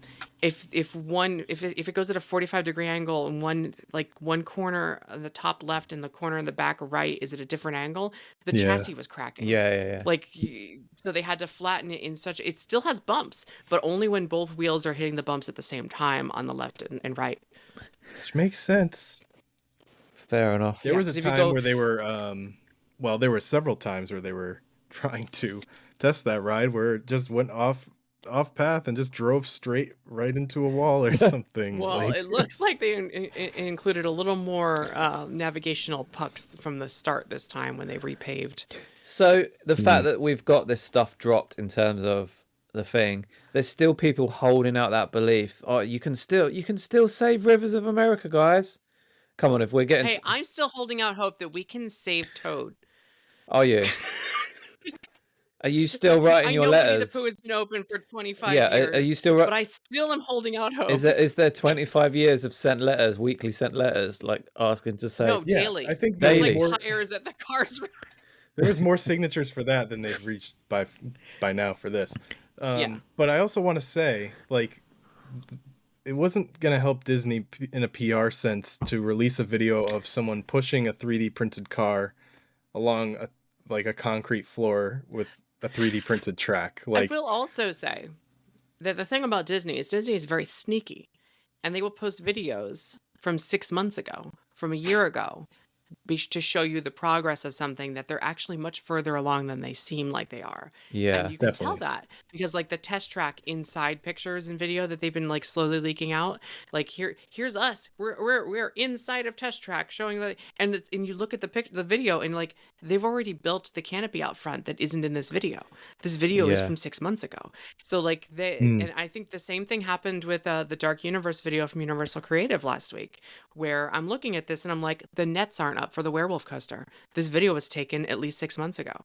So like it's just the way that they trickle these things out, and that it looks like they're really far behind. And I'm like, why announce this thing? You're still trying to figure out how it works. Yeah. And then I remembered, oh, this is just a PR thing. They're pretending that's this the is thing. this You far like behind. the smart It PR takes so long. people would have their content ready 6 months ahead, like, and they wouldn't Yeah. if you like, even if they'd filmed something 2 or 3 weeks ago. In terms of putting content out like that, you'd be stressing, going like with a 3-week deadline on, and like everything they're saying is so crafted and deliberate, isn't it? Let's be Right. honest. But they do try and make They're it look just- like, oh, hey guys, we just dropped this video that we just recorded today, like just so you can see Right. where we're It's at. much more curated than that, and they're probably further along. But also, they just wanted to have something to show. So here's a guy's hand pushing a little Yeah. model. I think they just wanted to troll the people who were talking about Rivers of America all day. And they just That wanted too. to show a 3D printed car, someone pushing that, and some concept art, they called it, where it's just cars characters. But that's the thing, like, come on, drawn right? We out. know that it's happening. Like, and there's people that are going, oh, there's still a chance. It's like the Dumb and Dumber meme, like, oh, you mean there's still a chance? Well, guys, a recession is coming, and I do believe that Thanks, Chris. I told Chris. someone, thank you, Chris. Cheers, None of us are going to be able to go to Disney soon. we've gone full circle. That would be a very Chris thing to say. Like, guys, don't be surprised when this recession comes that they cancel the Rivers of America plan. Like, Well, hopefully no one's listening by now, an hour and 20 minutes into this, but cancel me if you must. I'm excited for the Cars attraction. I am too. I can't wait for this Thank whole you. river to be filled in with concrete. I've only It's a been on boat some sort and of an island. and like I was like one and done, and like everyone like. The day they announced Rivers America was closing, the following week after that, it was still only getting like a 10-minute wait time. No one was rushing out to go on that thing. Like, no. I went to Tom Sawyer Island and I was kind of appalled at some of the things that still exist. And I'm like, it's so trapped in time that it's not AD accessible. I had just had a knee injury and I couldn't maneuver my way through it. Like going through the caves at like Camp Jurassic, and it's beautiful inside, is what I thought it was like as a kid going through Tom Sawyer Island, but I hadn't been in 20 years of Tom Sawyer Yeah. Island. So I went through the caves, the elevation changes, the skinny, narrow passageways. Oh, Like this no. is It's not claustrophobic. it's not something for modern day audiences. It's not something, no one in a wheelchair can navigate anything on this island. It is like so far beyond, they would never build it today. And that's not just because of the inappropriate language on the signs. Yeah. Like there are words that should not be Well, there. some And I of the- understand they're in the Tom Sawyer books. That doesn't mean it's okay for Disney World. But some of the stuff that's been gone on, like in the discourse, like the bargaining of, oh well, it'll mean the railroad has to shut again, da da da da da, da. And it's like, I think I did put something out the other week that, from what I'm hearing, the plan possibly might be that it's just a giant conveyor belt, so they just put the dirt up and over the top of the railroad, so the railroad doesn't have to shut. I want to ride the dirt. Yeah, the we dirt talked coaster. about that, I didn't wanna we? ride- Like the dirt mover is like that would be the first Yeah. meaningful Magic Kingdom ride that both of us will get super excited about. So yeah, Look, you gotta Yeah. sometimes to make an omelet, you gotta crack a few eggs, and sometimes to make Right. a villain's land, you have to fill in a river. That's just the way things are. And yeah, I yeah. know you might not be interested in a Cars ride, but sometimes you gotta build a Cars ride to get a villain's land. Exactly. that's true. But also from a My take is I spent the last 4 years before this complaining about they have nothing on the table. They have no plans. What are they going to build? And I'm not going to stop them now. I don't care. No, this is what you asked for, people. You asked for change. You're getting change. You will like it. But just to challenge the mindset of like that everyone's got that, oh, if there's any idea that's proposed, or that's not for me. Like hang on a minute, be a bit like strategic. Like you was talking earlier about the in Dragon's Land, the swingy arm Mhm. spinny thing. Like not everything has to be for you, and actually from a really selfish point of view, you probably want a bunch of stuff that you've got no interest in that a lot of people will go on, because then you're going to get Yeah. on your favorite thing more easily, because they're like, when you zig they zag, or vice versa. Like it's I am sure the two Cars attractions are going to hit the under 10 crowd and the 10 to 12 like year old crowd hard, so that the new Villains coaster back there can hit the teens and thrill seekers hard. This may be the most thrilling roller coaster at Walt Disney World, and they're going to build it behind this area for little kids to help balance out the new areas of the park. And that we should be grateful that a dark universe competitor land is coming, and to offset that, a kid-friendly Cars land is also coming, and that Disney's maybe just a little smarter than us and knows what they're doing. Yeah, like God forbid. But that's never been our criticism. Like no one's ever, like the people know this shit like us. Our criticism isn't Disney don't know what they're doing. It's Disney won't get their wallet out and spend the money. Now they're saying we're going to get our wallet out and spend the money, and everyone's like shitting on it. It's like, come on. I don't like this one thing in particular, therefore I hate all Disney stuff. And it's like, you're going to really like the Villains Land. Save the Yeah, magic. Save I the might magic. really Yeah. like the Villains Land, but I don't like this Cars thing, so I'm mad. But Yeah, but it's okay that they're building a Monsters Inc. coaster, but don't close Muppets. Yeah, Come don't on. close this old show that I barely ever go to. You know what? That's not fair. A lot of people go to Muppets. I go to Muppets all the time. I I'm make just it a wondering if must they're visit. I'm still holding out. I'm still holding out that I know they've got some temporary thing, or they've got some replacement for Lightning McQueen Academy lined up, but I'm still holding out that they just move it over once they do Aerosmith Right. replacement. Especially if they're renovating it, instead of the metal bleachers, they're giving it full seats, full theater seats. Yeah. Because this villain show looks really like a really good like theater show. And then to do that, you need really like permanent seats. Since you're renovating the theater anyway, maybe in a year or two, when Villains Land's getting closer to done, you turn it into the Muppets show and you bring it back. Sure, I could believe that. You know what else I think? I think that anyone who's saying they're not going to build Zootopia in Animation Courtyard because Zootopia is getting a show in the Bugs Life Theater, Well, Villains is getting a land, and they're putting a villain show in Yeah. the Sunset Showcase Theater. Why wouldn't they put Zootopia in a different park? And for me, and again, I've repeated this ad nauseum, but I'm going to do it in front of you as well, Alicia. I would not stop at Muppets show in Lightning McQueen, the reskin of Aerosmith. I still want Muppets Tower of Terror. I want that to happen. I want that to be a thing. I'm laughing, but I would be fine with That it. would be amazing. Even if the Muppets show, Muppets 3D comes back 75% as good as what it was, I still like that I can go back to that. But Muppets Tower of Terror, Sorry. to me, would smash it. Would smash it. I'm on Ariana Grande's side. You can't touch that ride. Oh, shut up, I'm in Ari. between. I think they could do it justice the same way that Mission Breakout does it justice. I just don't think I want to. I don't want it to happen. All I'm saying is, if they did Muppets Tower of Terror, they would not have to physically change the building. You'd still have the same vibe. You're just swapping out the characters with Muppets. It would be very easy, very cheap to do, but it would, for me, it would be amazing. Just saying. Just throwing that out there. Sure. Anyway, anything Okay. else?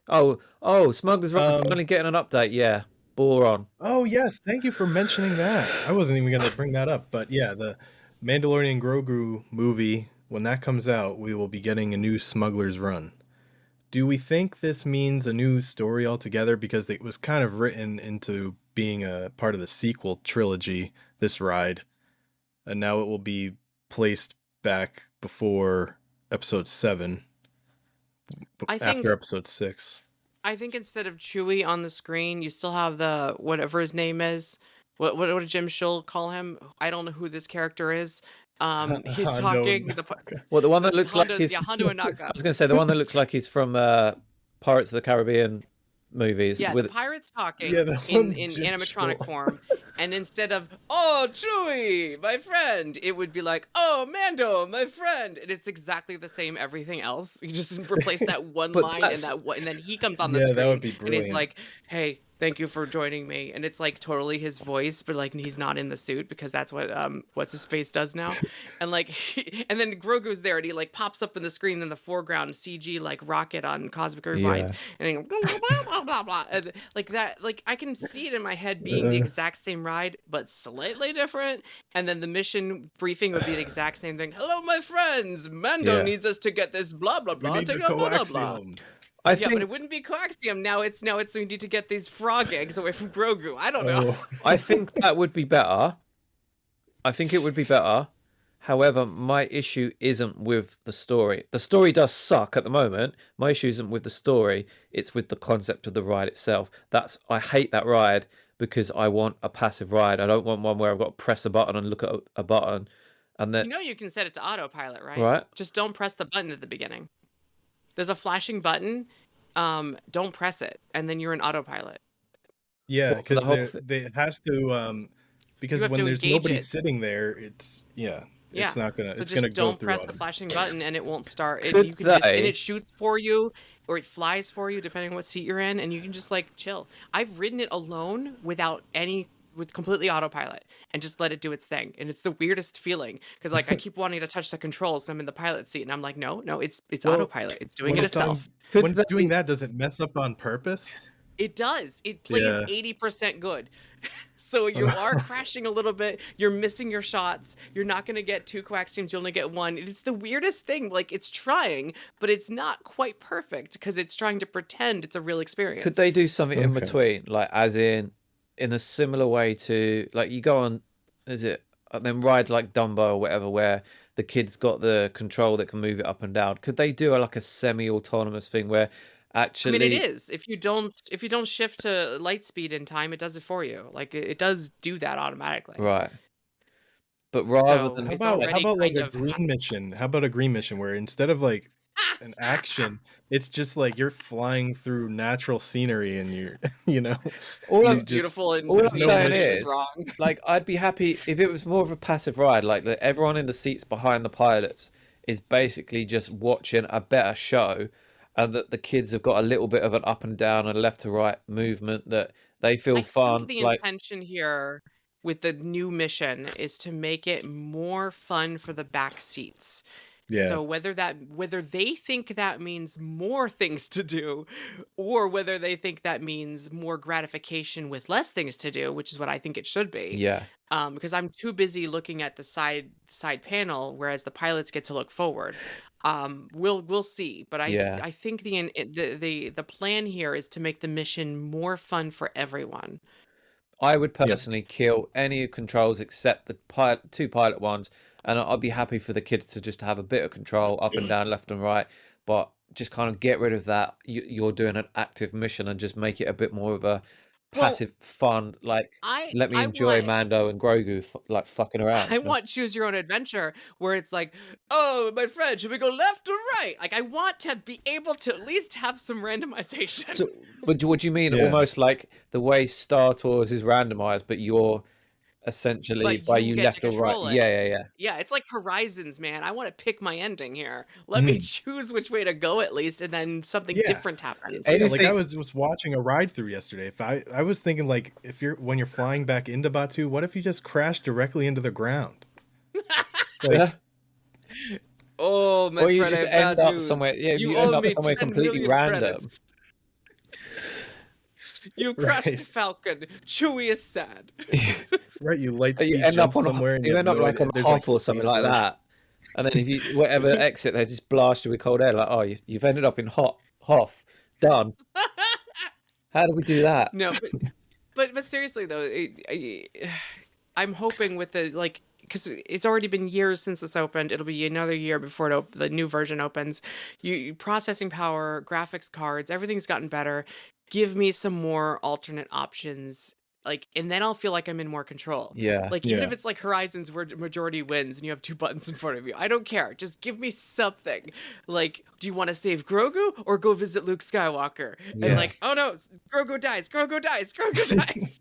It's not, Give me options. but why are they Yeah. doing for me? What makes Star Tours so brilliant is the fact that it's that random thing. They had the opportunity to make a better version of Star Tours, right, and make it brilliant, and then you got this Yeah. what Make we got it was this like horrible... 30, 40 different possibilities where you're talking to people like, what did you I didn't have the same ride as you. What Right. But that's The how thing they is- sold it, though, isn't it? I'm sure that's how they sold it. No, they sold it as interactive. All right. The thing is, there's actually a little jump if they have to add in the meteor shower, the asteroid belt, whatever it is, Yeah. the extra filler time. There's actually a jump in the graphics card, and the way that it happens has to switch gears. And it happens, and it kind of flickers a little bit. And I feel like if you had a choose your own adventure, it wouldn't be seamless anymore. It would be, because right now it loads exactly what it needs to load, and it knows Yeah. what the next sequence is. Star Right. Tours has filled in those gaps, and it doesn't. It's because it's pre-rendered. It always looks perfect. It uses the transitional light speed to always make it perfectly transition. You don't get that on this because it's rendering in real time. So I feel like they need to improve the graphics cards or the memory RAM or something to be able to pull off that kind of feat. I do which is kinda what I'm like- saying. Not only I think that, it but should be possible now. the actual mission, creating that thing we're talking about, the coaxium thing, that in itself, just designing that level costs so much money and takes so much time. Having a bunch of different destinations like that would be right. Well, even it in the would take same 5 map, years. turning left instead of turning right, could be exciting, but it's the same map you're loading. It's just Right. going to take up more RAM. It's going to take up more graphics to render the things in the background. I do like what you said, Ryan, though, about the kind of the green orange mission. Just let me go on the. I'm not saying it has to be physically. That's called Star Tours, Tommy, and it already exists. You Yes. have a Yeah. passive But experience where I you just want sit a there. passive. I want to be on the But seriously though, most people's expectation of Millennium Falcon probably wasn't this Is to interactive fly thing. the Millennium Falcon. Yeah. The opposite of what you're saying. No, it's just it's to be in the instead Yeah. of this weird fucking pirate match. Oh, first time I've sworn. I don't care. No, I don't care about all This that. the third time you've sworn. If Oh, I okay. want to feel like Han Solo, I have to interact with people that Han Solo would interact with, aka Hondo. So I nothing. I don't know. I'm a Star Wars fan. When I pulled that thing to push us into light speed, I was satisfied. That Yeah, I think that that did it. being able to control something on it makes you feel like you're part of it. Even if you're just pressing light up buttons in the back seat, it's still something.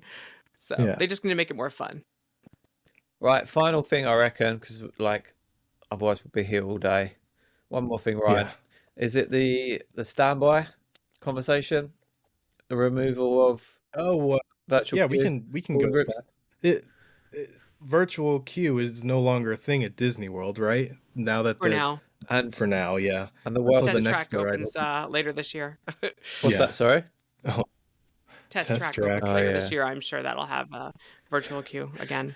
So the Probably. world didn't come to the end when they lifted all the virtual queues. Weird that, isn't it? No. But we're like in the middle of spring break right now. So like the line is 2 hours long and people are like, see, now I can't go on the ride because it's 2 hours. And I'm like, see, now it's a theme park that operates under normal conditions. Yeah. Right, you Like, I can don't know ride what it you're 4 complaining times about. now because instead of only once. But I said for a while that I didn't think they would ever do it with Cosmic because the actual standby queue, the internals of it, because they took so much room from inside for the ride, is only about 450 feet. So I was like, not surprised, but it was slightly unexpected that they've gone down this route. But I'd also like thought about like, oh, could long term, could they rejig the whole thing? Could they use the what's the pavilion next to it? What was going to be Wonders of Life? yeah, could they like rejig it so basically there's a bit of an internal queue and then because obviously the ride exits right by that pavilion, doesn't it? So could they have done like a bit where they had some sort of internal queue in the Wonders of Life pavilion and actually had a proper full size gift shop in that pavilion as Oh. well? But I mean, it's already taking up you mean so much Universe of room. Energy. I thought yeah. but my point is like it's not the end of the world, even though they have put them No, the queue doesn't even spill out except in the morning when everyone gets in line, and then it goes right back into. It spills out less than Flight of Passage, which has room for a 3-hour line inside of it. right, yeah. That goes Yeah. all the way down the bridge to Africa and crosses over the land, and this only spills out into the little alleyway, and only usually for the first like 20 minutes, and Yeah. then goes right into the building. And I think that part of that is because it's a 2-hour wait with the lightning lane. Lightning Right, lane yeah. is taking that 1-hour wait and making it longer. Otherwise, standby would be going a lot faster. Yeah. So it's really like 1 hour of queue inside, and then the hour of having to wait every 9 people for lightning lane for my one Yeah. person of standby or whatever. 'Cause- So like it's fine. It fixed itself. It's not that it's a short queue. It's just that it's a good people eating ride. So even if the queue is long, it moves fast enough. It's not a big problem. Yeah. But it's just like, have they like rejigged, like, or have they fundamentally completely changed the lightning line and all that stuff? Or is it because now they've fixed the DAS problem that actually suddenly they could do this? Like, is there a few different things going on that? I don't know because no one knows the numbers on that, but they have relaxed some of the DAS issues that they were being too strict on. I do Yeah. think that even if that was eating into Lightning Lane, they're still selling the amount of Lightning Lane that was supposedly being people abusing it. So that wouldn't change the number of people in the Lightning Lane Yeah. queue. That makes sense. Like they have a maximum number of people they expect to be in that queue, and if they had less DAS that day, they'd sell more Lightning Lane. Do you think that maybe Lightning Lane isn't as successful as what they were initially making it out to be? Like, I wonder if that's why they're doing the $200 a day thing, or if the $200 a day thing is something they're testing to be more like Universal, and they can whittle away at the free, not the free one, but the $36 one or whatever it is. yeah, but I've kind of said that I imagine that long term it would be like the kind of airplane ticketing model where obviously, airplanes make a lot of their money from the middle class of tickets. So they don't make so much from first class. They make quite a bit from the business class, but the masses, the economy. So I wondered whether we'd end up with like a 2 or a 3 tiered system where the people like that they wouldn't be masses and masses of that lower tier lightning lane, that actually they'd be like they've done with the more expensive middle kind I of do feel like it bracket. could be a test, and that if more people buy the expensive one, they would whittle. Yeah, I do feel like maybe they're trying to turn it to the Universal Studios model, but they're slowly rolling it out so it doesn't feel so obvious. Yeah.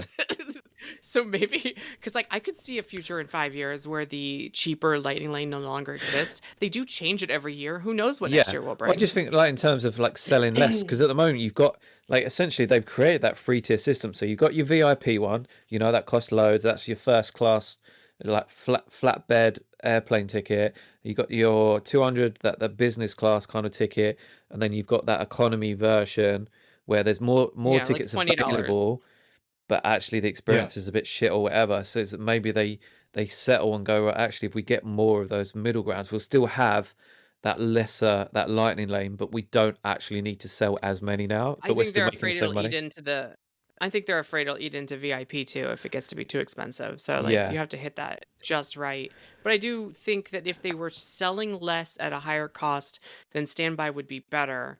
To which the cynical people out there would say, well, if standby is better, less people will buy it. And to which I say, people will buy a line skip thing sight unseen, not knowing how long Yeah. the lines are because they refuse to wait in any line. So I Yeah. think they'll still make their money and they might make more money and standby will be less and everyone wins. So I think the Universal Studios model of charging $250 a day is probably the best way to go about it. And I hope that they're slowly easing into it. And no one's listening an hour and a half into this podcast, so they don't hear me say this because then I'll be canceled because I don't think that Fast Pass should be free and I don't think it should be affordable. I agree with you, but I also know I agree with you, and I also think that actually, if you know, like the universal model is great because you know you can have actually a pretty good experience without any fast track needed. Right. But you can also, if you really can't, you know, Yeah, like once a year I might splurge and just buy it because like it's my birthday or something. Like I like the option, but I also like that it doesn't impede on my ability to wait in standby as much as it does at Disney, or at least perceived to be. yeah, I agree. Oh, yeah, we haven't All argued. right. Let's wrap it up. Let's wrap it up. Just one thing I do want to plug before we start wrapping it up. Stolen Kingdom, a documentary that I contributed to, is having an Orlando premiere at Florida Film Festival, April 11th. And that will be at the Enzian Theater, but you can buy tickets. And then there will be an art show on the 12th. That info and details for that you can find Stolen Kingdom Film on Instagram at Stolen Kingdom Film. Nice. I'm looking Yeah. forward to seeing that. A lot of people I know did contribute to that, so I can't wait to see it. I'm Yeah, looking it's- forward to seeing that. Can I just say, Alicia, thank you for being our fake Chris for today. You're welcome. You got the economy, you got the recession thing in there. You've more than exceeded. Chris will be very happy. You've more than exceeded. Well, I also want to talk for another hour about my latest Disney cruise vacation. Yeah, can you? Is like, that just something add he a bit, does? I don't add a know. bit of color on your Yes. last. Well, that's That's why where he's he not is now, I here think. because he's on his 17th cruise of the year. Like it's the 17th. I've never done a of cruise. March. I'm jealous, is what it is. Yeah. I let me plug my thing. My thing Definitely. is Yes. the ParkStop podcast probably has a more in-depth review of Epic Universe and a little more like detail from me and Ian going and like I don't want to do spoilers, but I'm probably gonna get a little more into the emotion of it. And then the Patreon Theme Park Stop Patreon, which you should all be a member of and be on our Patreon Discord because it is a really good community. But we'll probably do a Patreon show where we get into the more nitty gritty for Epic Universe because we are excited to finally get to experience this theme park that we've talked about for over 5 years. It is one of the first episodes we've ever done on our podcast. So this is kind of a long time coming and like a full circle moment where like, I don't know what to do with my life anymore. Like this was all leading to this. What do I do now? What is the next chapter? I don't know. This is it. I've peaked. This is, I mean, it's quite a fitting conclusion because, like you and I, we obviously do talk every day, and for the most part of what, like you're saying, 6 years, I thought it was 4, but clearly I've lost 2 years No, in a it's coma. 6. six Yeah, we all did it, COVID. for the past 6 years is pretty much we've spoken about this whole project for like almost on a daily basis, right? Is that a fair hmm assessment? And obviously, I've done stuff for and with you and produced so much content over the past 6 years, and it was nice to Yep. actually kind of like talk about it together publicly when we've obviously had conversations privately and in I person, but will. it's just I nice. will tell you, it was wild walking through because I didn't get to do the ride, but I walked through the queue for the ministry. It was wild getting up to those fireplaces and seeing the project numbers for Epic Universe above the fireplaces. Yeah. Which blink, by the way, when they're ready, when it's time for you for one of them to the light comes on for the project number.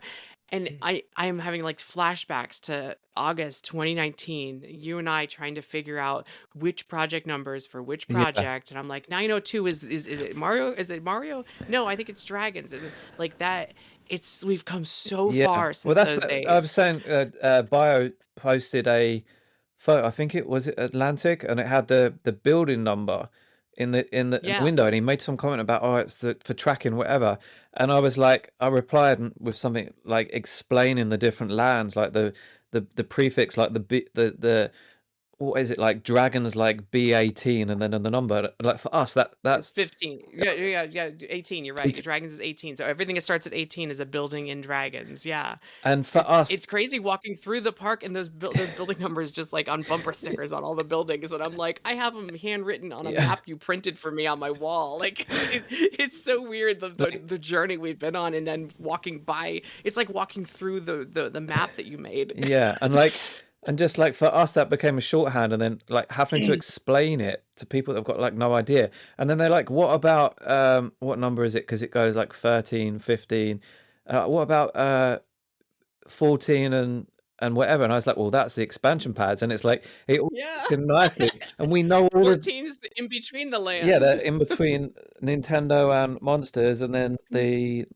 18 is no 17 is the massive gigantic like expansion pad, and like we knew this, Yeah, and so like if we see a new permit show up, we know what it's going to be because there's a gap in between one land to another of a whole. It's like an address. Like you yeah, drive down the road and there's a numbers, and you have to leave this open in case they ever develop down that street.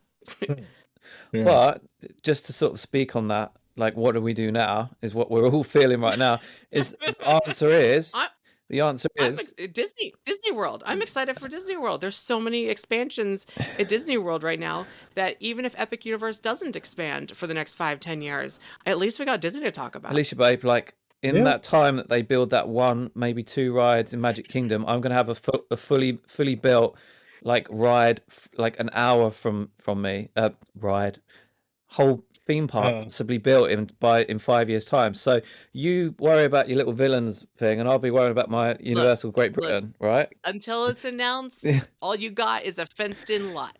That's all you got. Until it's announced, I don't and believe it for a second. some drone footage of some grass. You got grass out Hey, there. look, I tell you what, the fence is pretty exciting. the I'll give you the that. fence is exciting, and it will be very different this time because we're going to be going into this whole thing like very differently in terms of the planning law and stuff like that. Is we're not going to have to sneak around for tidbits of information. We're probably going to get quite a bit of information early on, right?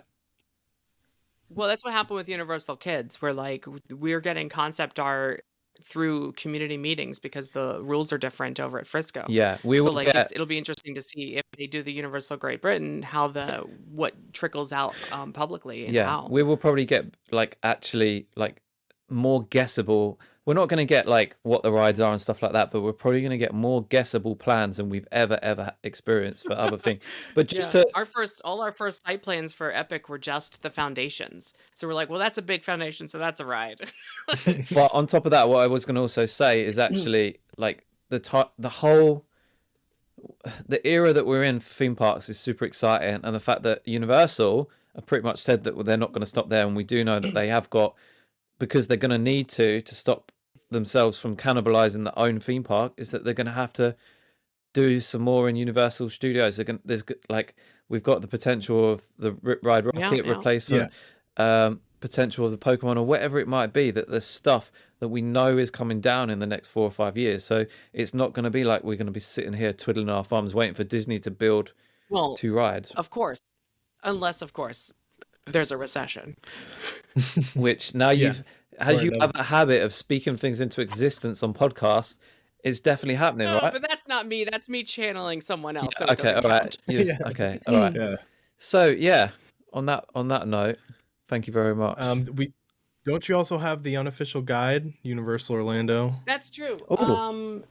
Which is wild because I'm walking around Epic Universe thinking about what did I get wrong in the unofficial guide to Universal Orlando 2025 edition that I co-wrote with the wonderful Seth Kabursky.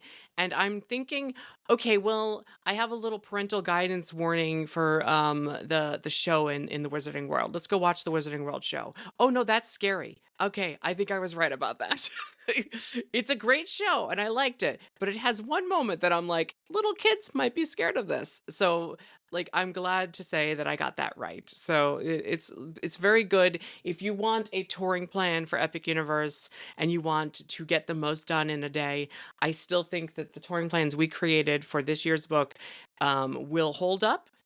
So far, everything seems to line up with what we were guessing and the official information, but also collector's item. It's the first unofficial guide with Epic Universe in it. Amazing.